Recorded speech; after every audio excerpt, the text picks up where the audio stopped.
Hi everyone. So this video is very out of nowhere. However, I am so angry and frustrated that I feel like the only way I can really express how I'm feeling right now is just by doing this, by making this video.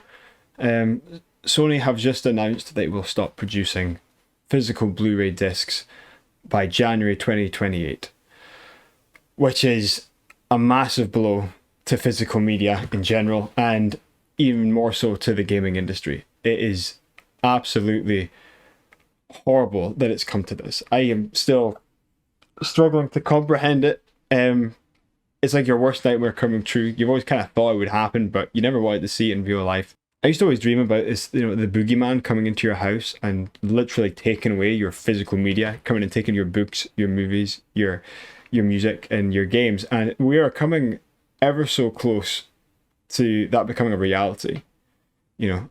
The all digital age is knocking on the door now. They are literally here.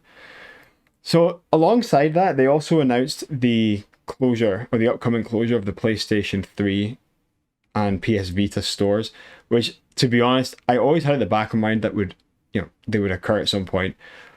It's still devastating for it to happen. It will result in lost media, or the potential risk of lost media before someone will back it up, because people have gotten really good at watching out for these things. This media will be backed up, I suppose, but at the same time, for the average user, if they want to go and play a game on the PlayStation 3, there's going to be DLC. You might have to buy a pass for online, if that even still exists, or you might be able to only get the game on a digital storefront and it might not be available anywhere else. There's no PS3 backwards compatibility at all. It's nowhere. I mean, you can stream the games on PlayStation 3, along with some emulated PlayStation P titles, and some, you got PS1 and PS2 also emulated, but there's no backwards compatibility for the discs at all. There's none. And what is looking like is that the PlayStation 6 is going to be all digital. Is kind of where I think this is going, and backwards compatibility will be killed off for PS5 and 4, which discs you'd expect to be accepted. Just looking at the benefits to Sony for going all digital with this is, obviously, it cuts out the middleman. Physical releases give profit to the retailer, and if they're sold in the second-hand market, Sony get nothing. They get absolutely nothing, and it only goes to the, as far as I'm aware, only goes to that second-hand retailer. So it is, I think, about money, and I'd be surprised if it wasn't. Sony was part of the leading team that developed the Blu-ray disc. I think they were the one who led the development themselves. So, if this goes, the whole industry will follow suit, most likely. Even the micro publishers would probably go out of business in some degree at least for this. The micro publishers are the only ones who really save some of these digital only titles, or even indie titles as well, who rely on micro publishing to get a physical release out there. It's absolutely terrible, and I'm so angry, and I can't believe I'm doing this right now on camera. I genuinely can't believe it. I'm so frustrated. We've just had Sony removing access for some of their movies. Literally removing it from the digital storefront for people who've actually purchased these products. One of the other things I was thinking about how this affects the medium as a whole is gift giving and game sharing.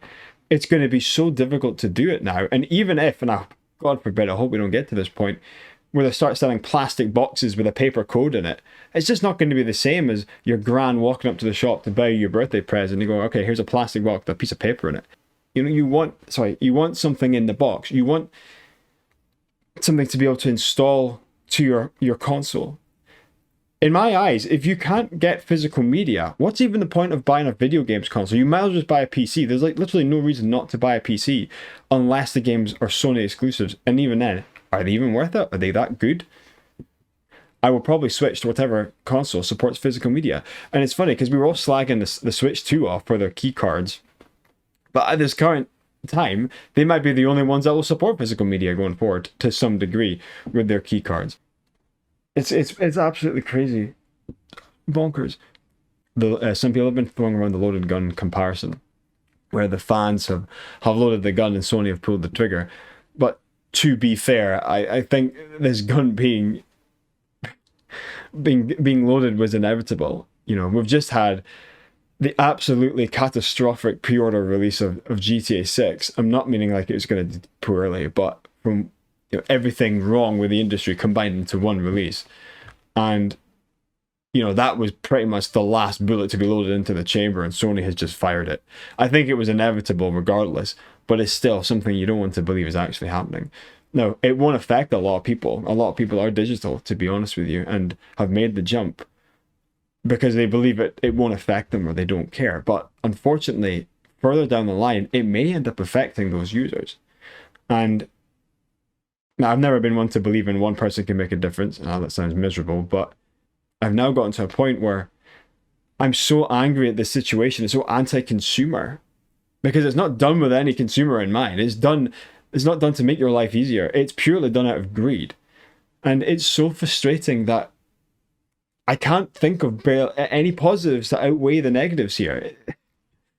I guess if you want to go full on minimalist, strip out anything that you own, and that's how you want to live, then fine, this is, I guess, for you. But, holding on to memories or physical media from the past is, I think, a positive. I genuinely do believe it is. And it's depressing. So I've actually got here something that's a bit, maybe a bit sense of irony. This is the GTA 5 Special Edition, and this is something that'll definitely be going. If you look inside this, what we got? We've got, physical release. You've got a steelbook specifically for the game. You've got a manual. What else you got? You got a map.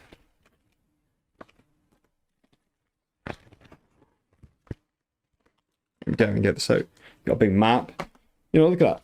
You've got the disc. You can put this in your PlayStation 3 and play it. Even if it can't download the latest update after the servers go down, you can still put this in your PS3 and you can play it.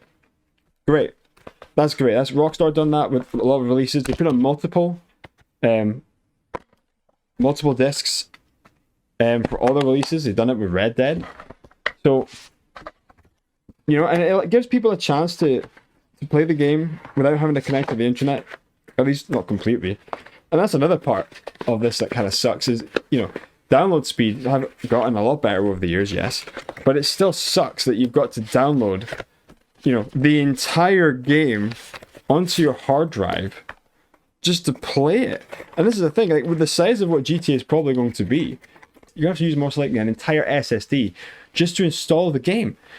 And you've got a 500 gig PlayStation, you're pretty much fresh out of luck to have anything else on it outside of deleting GTA or accepting that might be the only game you'll ever play for the rest of your life. This is Final Fantasy 1. This is the original American release.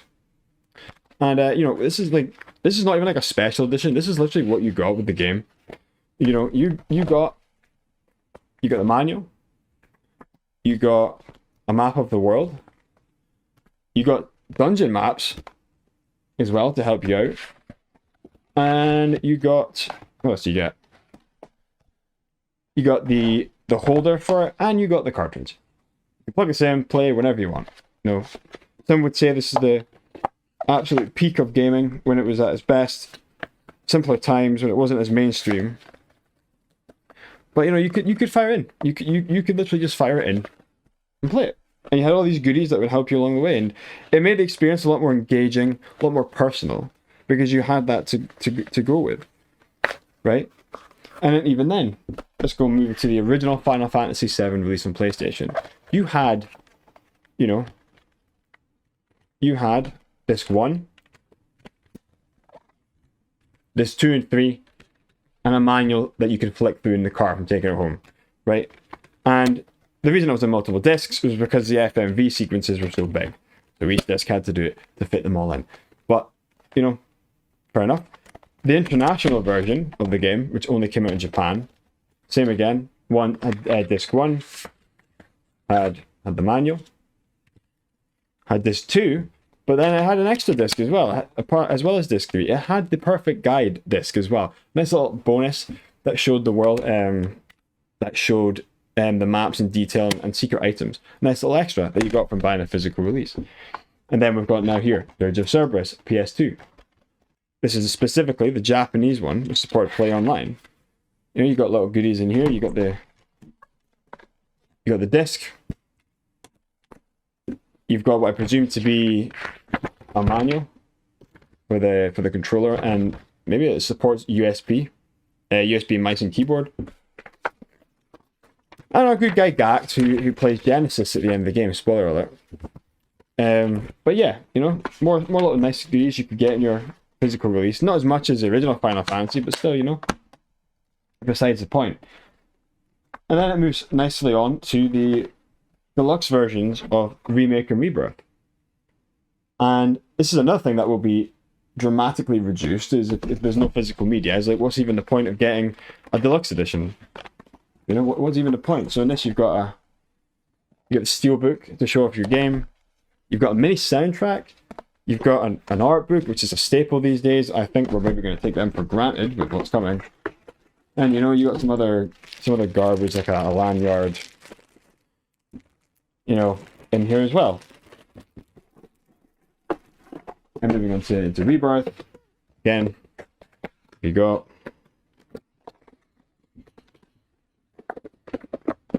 we've got another art book, a steel book, steel case,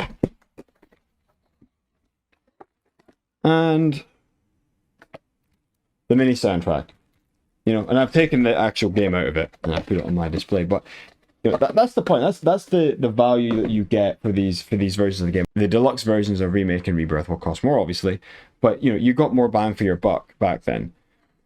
I don't think people have realized that when digital releases came out a long time ago, they were usually cheaper than physical, because you were just getting the game. You got nothing else. You occasionally got an extra additional piece of software or soundtrack with them, but generally they were cheaper to try and encourage people to go to digital.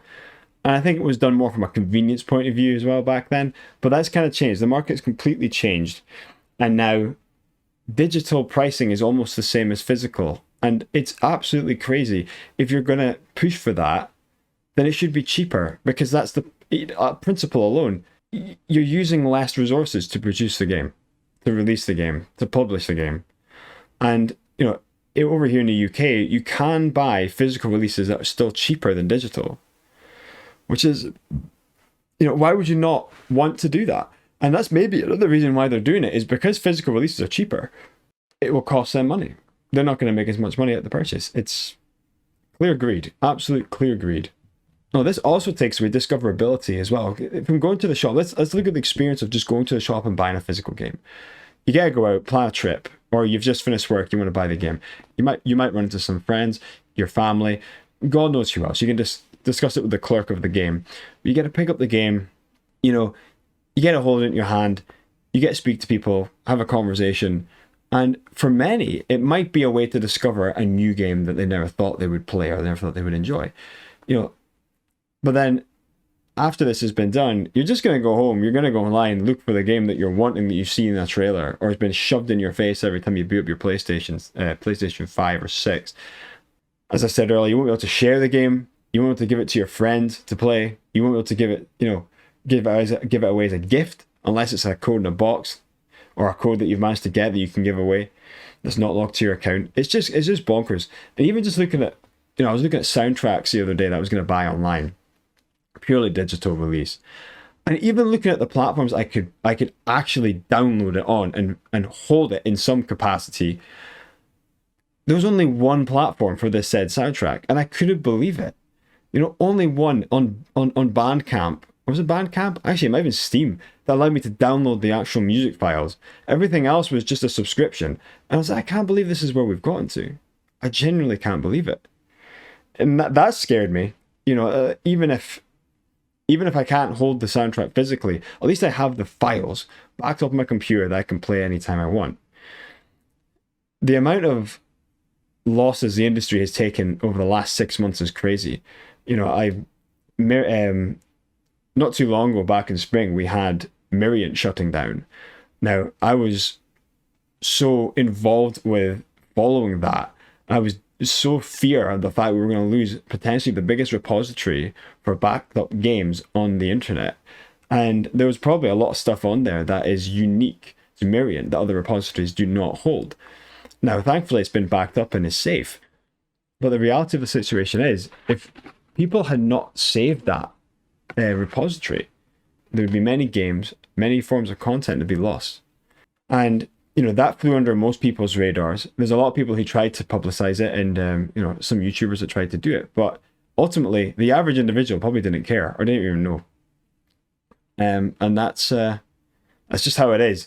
But that is the future. That is the precautions we have to start taking going forward. Is we have to back up everything. You know, whatever physical media we've got that we think could become lost media, let's just back it up. Let's just save it because it's the reality of where we're going. You know, so many people have taken a massive interest in VHS tapes, you know, Laserdisc and 35mm film reels, you know, purely for they can actually own the product or view something as it was originally intended. You know, and I'm loving all these discoveries that people are making of VHS tapes on how films used to look, on how versions are different between each other. And I think a lot of people are doing it because they're getting so sick and tired of going on a digital storefront, not finding the movie that they want to watch, or it's available in a different region, or it's been taken down. So what's even the point? Let's buy the VHS tape and just throw it in. You know, it just goes to show that physical media is still popular. I think it's still getting more popular. I think people are intentionally switching to it these days because of all this nonsense. You've got increased PS5 pricing, which is horrible. You've got Sony removing 500 movies, TV shows from their stores and removing access for it. They want to focus on live service games, which is absolutely bonkers, considering the amount of games that we've just lost that are live service. They've closed Blue Point, which is maybe not that big a deal to many people, but they created some great HD remasters. You know, it sucked to lose them.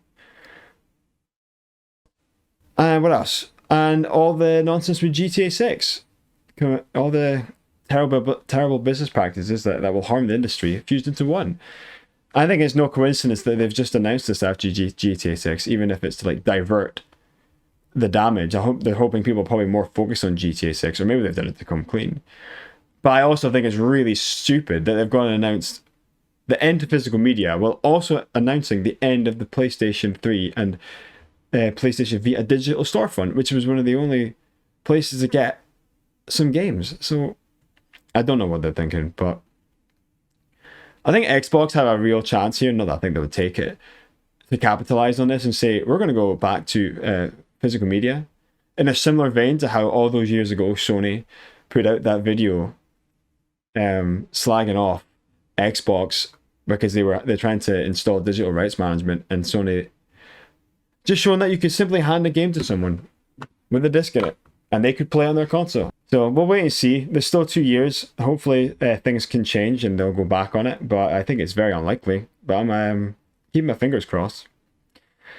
But yeah, the all digital future has arrived.